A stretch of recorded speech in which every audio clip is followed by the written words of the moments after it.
दुनिया भर के देशों को ट्रेड का डर दिखाने वाले अमेरिकी राष्ट्रपति डोनाल्ड ट्रंप के टैरिफ पर अमेरिका के फेडरल कोर्ट से बड़ा झटका लगा है। कोर्ट ने अपने इमरजेंसी पावर का इस्तेमाल करते हुए लिबरेशन डे टैरिफ पर रोक लगा दी है। कोर्ट ने इसे असंवैधानिक करार देते हुए प्रेसिडेंट के अधिकार से बाहर बताया है। मैनहट्टन के कोर्ट ऑफ इंटरनेशनल के 3 सदस्यीय जजों के पैनल की तरफ से ये फैसला सुनाया गया है। आपको बता दें, लिबरेशन डे टैरिफ एक आयात शुल्क है जिसे डोनाल्ड ट्रंप द्वारा 2 अप्रैल 2025 को लगाया गया था।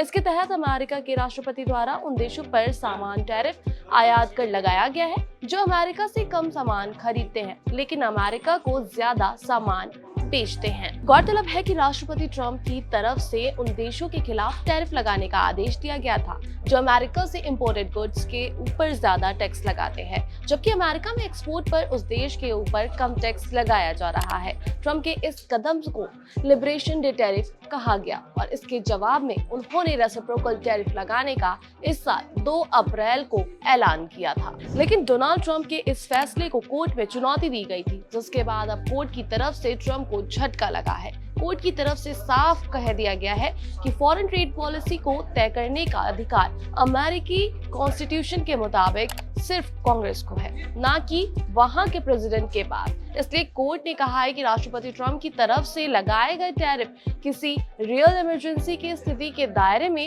नहीं आते हैं। कोर्ट के इस फैसले के बाद ट्रंप प्रशासन ने दलील में 1971 के रिचर्ड निक्सन के उस फैसले का हवाला दिया जिसमें तत्कालीन राष्ट्रपति ने इमरजेंसी के तहत उस समय टैरिफ लगाए थे। ट्रंप प्रशासन ने यह भी कहा है कि इमरजेंसी की लीगैलिटी को तय करना अदालत का नहीं बल्कि कांग्रेस का अधिकार है, लेकिन कोर्ट की तरफ से इन सभी दलीलों को खारिज कर दिया गया और कहा गया है कि दशकों के व्यापार घाटा होता है। ऐसे में इसे इमरजेंसी की स्थिति करार देना किसी फैक्ट पर आधारित नहीं है।